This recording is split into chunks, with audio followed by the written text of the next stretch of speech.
Ал келдік көптен күткен ауылға. Бізді ешкім күтіп алмады ғой. Қай жаққа барамыз екен? Білмеймін. Жайлап жүре берейік. Жолдан біреулерден сұрармыз. Ауылда бәрі бір-бірін таниды емес пе?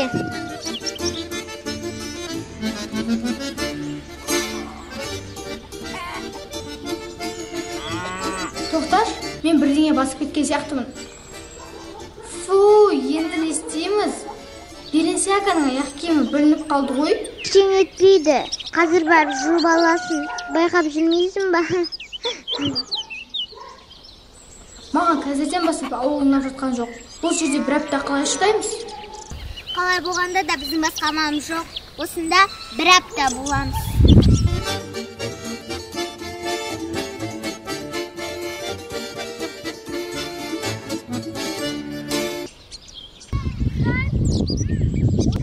Қай жақтан боласыңдар? Біздің ауылдық емес сияқтысыңдар ғой? Біз Салауаттың үйіне келе жатырмыз. Қай жерде тұрады? Қай Салауат? Біздің ауылда 2 Салауат бар. Қойшы Салауат және такси Салауат. Қай Салауатты іздеп жүрсіңдер? Асқатып Салауат керек. Ой, қойшы Салауат, оның ана төмпешке асқаннан кейін солға бұрыласың.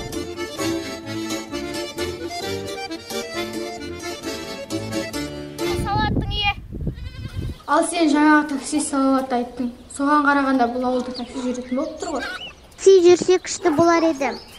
Машинамен жетіп қалатын. Ато аяғымыз ауырып шаршап қалдық. Ей, жоқ, біздің ауылдың ішіне такси деген қайдан болсын? Ол таксист ауыл мен қаланың арасында ғана қатынайды ғой. Жарайды. Онда жаяу баратын болсын.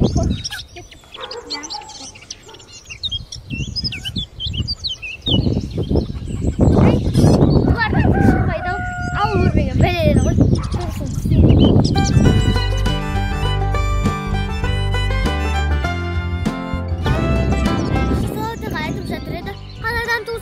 Қызы келеді. Сол қыздар келді ме екен? Білмеймін. Келсе естейтін едік қой. Ешкім ештеңе айтқан жоқ. Бүгін қаладан автобус қатынайды екен ғой. Осы жерде отыра тұрайық. Мүмкін қазір келетін шығар. Сосын көреміз қандай қыздар екен. Қаланың қыздары автобуспен келеді десін бе? Меніңше олар таксимен тіке қаладан келеді.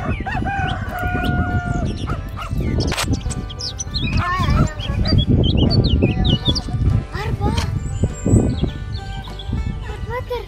Мен біріншіне кет.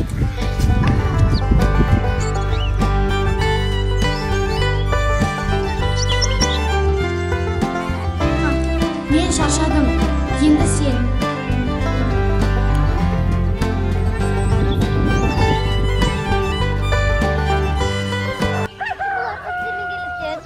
Арбамен келді ғой.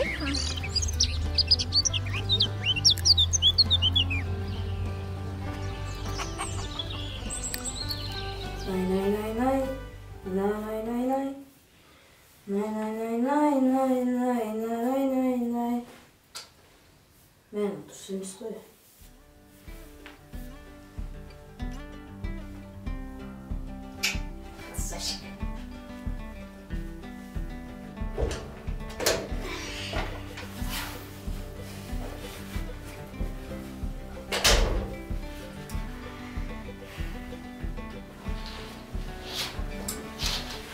Біз мынандай жерде қалай тұрамыз? Білмеймін. Бұл қыздар қанша уақытта келді екен? Қазір шықса барып танысайық. Бізбен құрдасақты ғой. Иә. Әне, өздері де шықты. Кеттік.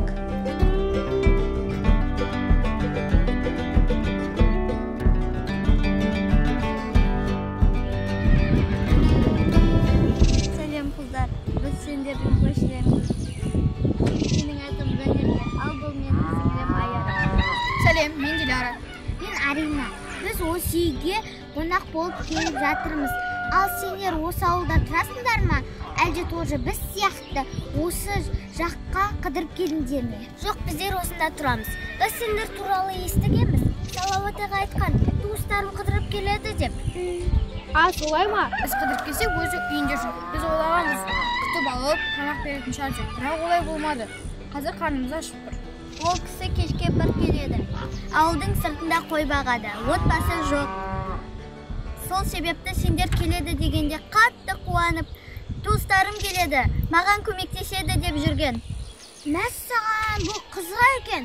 Біз ауылға демаламыз деп келсек, қарындарың ашып тұрса біздің үйге жүріңдер. Біздің үйден тойып аласыңдар. Жоқ, керегі жоқ. Біз даладан бір бургерді алып жеп аламыз. Мен бургер жегім келіп тұрған жоқ. Суши жейікші? Жарайды, саған суши алыңыз не бургер. Сендер өзі қақта тұрып жатқандарыңды ұмыт кеткен жақтасыңдар ғой. Бізде сендердің әзіп тұрғандарының біреуі де жоқ. Біз өзіміз қалада жүрміз деп ойлап қалдық. Жүріңдер одан да біздің үйге. Жақсылап тойып аласыңдар. Сәлем, бұл қыздар кімдер? Сәлем. Салауат ағайдың туыстары. Қай жақтан боласыңдар? Қызылордадан. Жақсы екен. Менің атым Әсет. Осы ауылдың бірінші кластасымын. Егер ауылды болып танысам десеңдер, маған айтыңдар. Әркез бұндай әдемі қыздарға уақыт бөлуге дайынмын. Рахмет, бірақ біз бұл ауылда қыдырмаймыз. Бұл ауылда көретін еш қызық жоқ. Неге олай дейсің? Ауылында жақсы жерлер бар ғой. Қыдыратын болсақ айтармыз. Неге? Осы жаңа сен емес пе? Бұл жақта қыдырмай-ақ қояйық. Біз бұл рапта болмаймыз деп кетеміз деп жатқан. Ауылда қызықты жерлер өте көп. Маған айтсаңдар, мен бәрін көрсетемін. Сен маған келдің бе? Иә, жоқ, жай өтіп бара жатып тұрып қалып соғып кеткенім ғой. Мен жайлап жүрейін, сізден хабар күтемін. Жарайды, сіздікіне бар тамақ ішейік онда. Тамақ ішкенде не қойым? Үйде мама жоқ. Сендерге айтуды ұмыт кетіппін. Бірақ жаңағы үйде жатыр екен. Жақсы, біз кетейік. Енді қайдан тамақ ішеміз?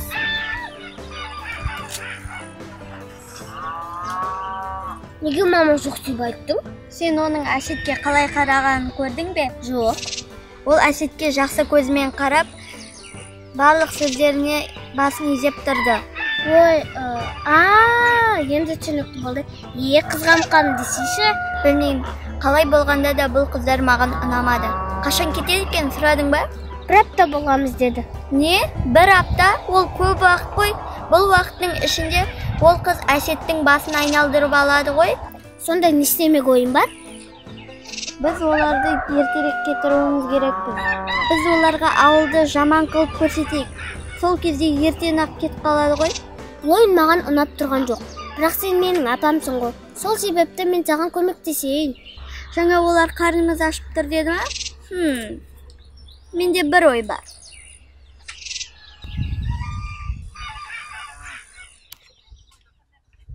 Иә, жақсы екен. Мен көрдімде ғашық болып қалдым. Бүгін кешке барып ауылда аралатсам ба деп тұрмын. Иә, бұл шанс қой. Жақсы, мен саған кейін хабарласам. Үйге барып жаңа прическа жасауым керек.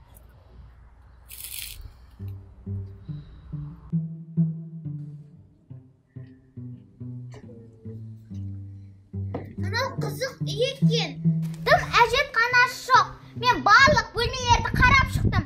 Әжетхана таба алмадым. Әжетхана жерде тұр ғой. Міне, мынаны апарып таста. Ешкім көріп қоймасын. Кәне, неге сыртқа қойған? Қыс айларында қалай барады? Анан қара, алматыр. Болды қарнымыз ашып тұрғанда. Кеттік онда.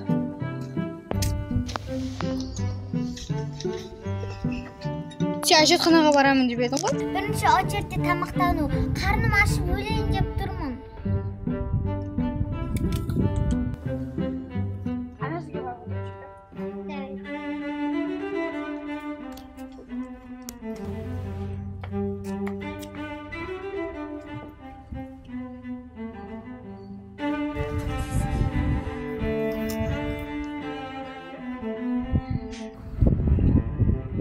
Мынау сенің қасыңдағы кім? Мына қасыңда тұрған қыз айтам. Ой, қойшы, сен кішкене есіңе ауысайын дегенсің ғой, мен кеттім әжетханаға.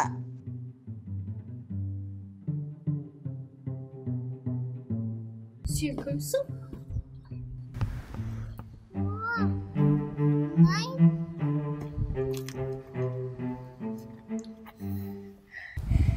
Жақсы ит екенсің.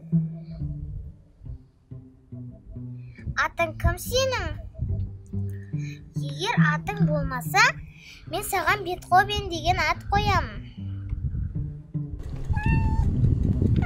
Сен өзің қандай итсің? Мен сенде мияулайтын итті бірінші рет көріп тұрмын.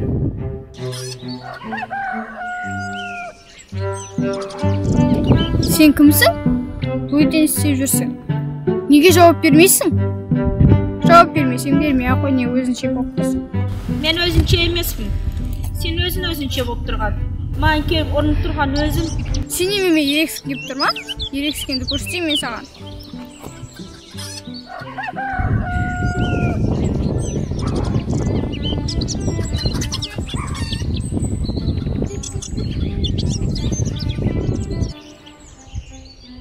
Онда бар яңа бара ғой.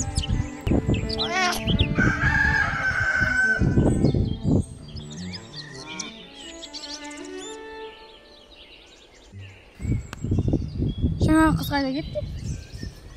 Бағана бері мынаумен жүрістер ба?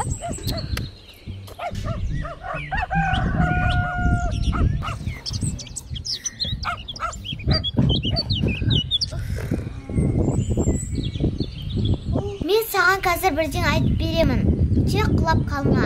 Ал айт, кейін мен де саған бір нәрсе айтып берем. Бұл жерде адам түсінбейтін құбылыстар пайда болады екен. Біз ертерек бұл ауылдан кеткеніміз дұрыс шығар. Қалай болғанда да Салауат ағаны күтеміз. Ол келген соң одан сұраймыз. Бұл түсініксіз құбылыс жөнінде.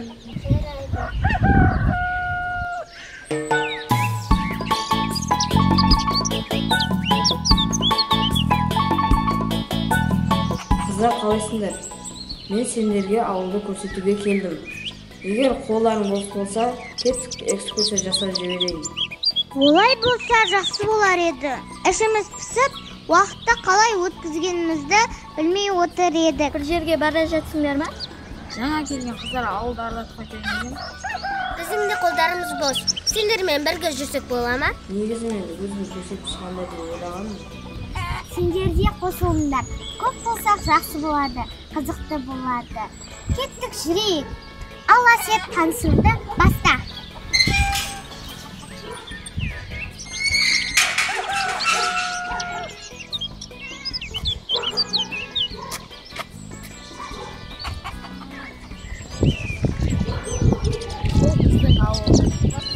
Бұл біздің ауылдың ең басты көшесі.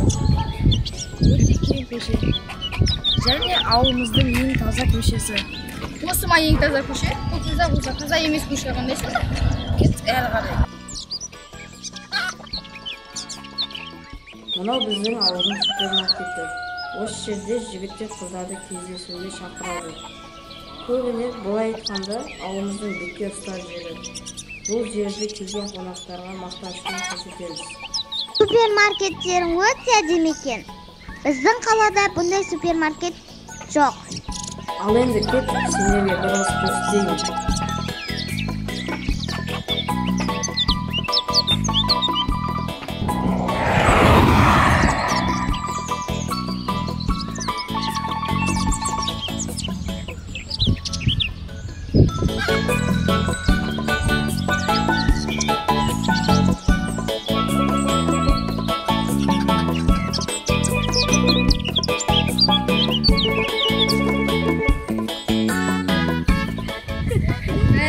Ал өзің батыр екенсің, ештеңеде қорықпайсың. Мен ештеңеден қорықпаймын. Шынымен кеттік әрі қарай.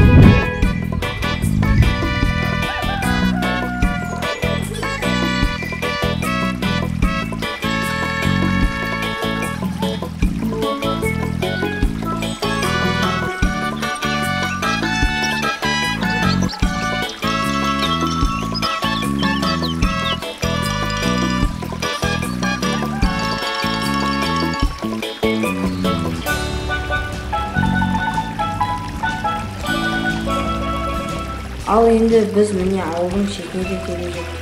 Мынау біздің өзен. Бұл өзеннен күніне келіп балық аулаймыз, суға түсеміз. Ал сен жүзу білесің ба? Ол да сұрақ болып па? Жүзгенде мен алдыма жан салмаймын. Ары бетпен, бері бетпен 10 рет тоқтамаста барып келе аламын. Қазір көрсететін едім, бірақ құстың салқыны. Осы алдында Бағдат айтып еді, сенің өзеннің жағасында таяз жерде батып кетуің қалды. Бар көмектесейік деп, сонда қайсысына сенуге болады? Бағдатта ой ол айта береді. Маған сен, мен ешқашанда өтірік айтқан емеспін, және мақтанған да емеспін. Жылан!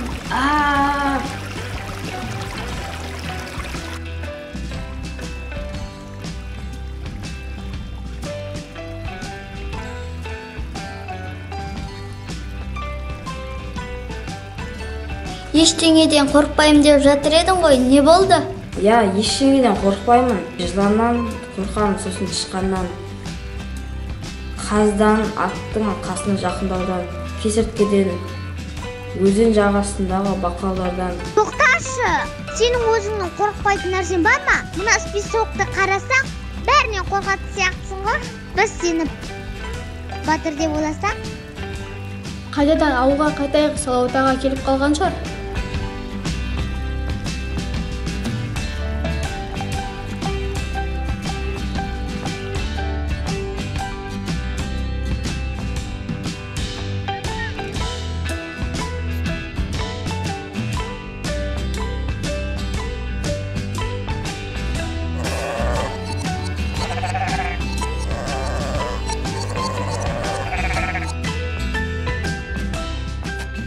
Неге бізге қарай келе жатыр?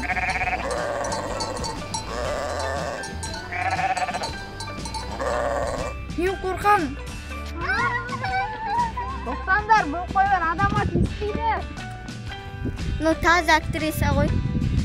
Қойлардан қашып, Әшетті өзіне қаратып алудың амалын жасап жатыр.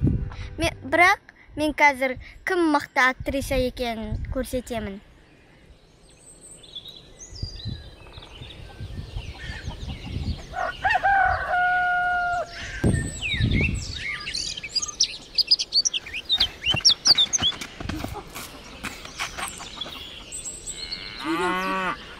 Сонша қашқандары қалай? Адам қойдан қорқа ма? Түрлері жаман. Біз тек қойды телевизордан көргенбіз. Тірі көргеніміз бен телевизордан көргеніміздің айырмашылығы бар екен. Ол қызық болды. Қойдан қорқып қашқан адамды жеуді көру. Күнмен жер.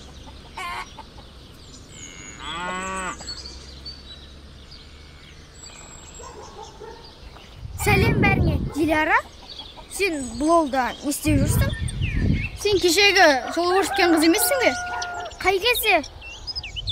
Тоқта, ойланып алайын. Сен кеше қаладан бірінші рет келген қыз емессің бе? Бірақ сен мен қалай танымадың дейсің? Мен былтыр қалаға барған кезде екеуміз танысып, достасып, ойнаған жоқпыз ба? Мен Диляраның қасында әркез жүремін. Мен сенде қызды көрмедім оның қасынан.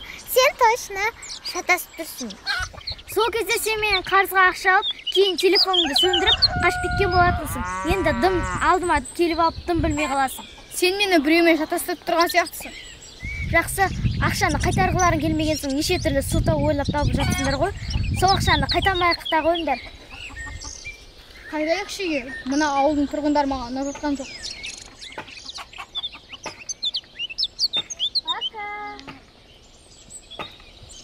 Қаланың қыздарының бәрі осындай ма екен? Точно, Диляра ма шатасып тұрған жоқсың ба? Жоқ, мен шатаспаймын. Осы қыз.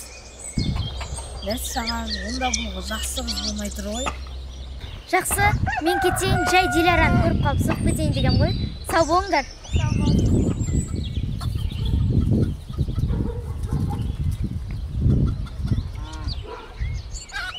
Қой, мен келмей барайын, сау болыңдар. Сау бол. Мына нағыз актриса бір күнде ойнап шықты ғой. Осыдан кейін бұл қыздар біздің ауылда бір күнде болмайтын сияқты ғой. Жеңісің құтты болсын.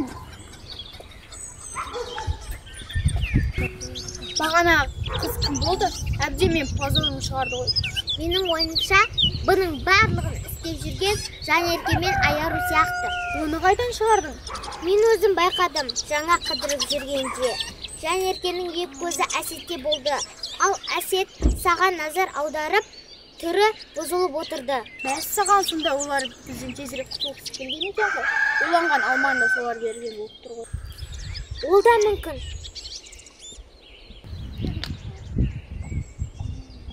Көңіл күйлерің жақсы ғой. Жеңістерің тойлап келе жатсыңдар ма? Не жайлы айтып жатсыңдар? Өздері дым білмегендей болып қалмаңдар. Біз бәрін білеміз. Не айтып тұрғандарын да түсінбедік. Бізге үйге көру керек, сау болыңдар. Тоқтаңдар, мен сендерге бірдеңе айтайын. Осы мүмкін біз ауылдан кетуші істеп жүрсеңдер, біз сендерге назлы ауылдан кетпейміз. Негізі кеткіміз келген. Бірақ осы іштерің үшін әлі жауап бересіңдер. Тағы да айтарым, Әсет менікі. Мен сенен тартып аламын. Аяру. Не болды? Мен бір түс көрдім. Салауат ағайдың үйіне екі қыз келеді екен. Ол жақсы түс қой. Жаңа достар табатын боламыз. Жоқ, жаман түс. Бір қыз Әсетті менен тартып алады екен. Жақсы, ештеңе етпес. Бұл жай түс қой. Оның шынайы өмірге ешқандай қатысы жоқ. Солай болса жақсы болар еді. Онда қайтып ұйықтайық. Ал жылдарың болсын, Салауат ағаларына сәлем айтыңдар. Ауылға жеткеннен кейін маған обязательно хабарласыңдар, жарай ма? Жарайды. Көліктің уже келетін уақыт болып қалды. Тез шыға қойыңдар, шықыңдар. Пока, қыздар. Жеткенде хабарын беріңдер. Жарайды, мам. Аха, давайте. Алло, Жанерке, қалайсың? Мен саған қарай келе жатырмын.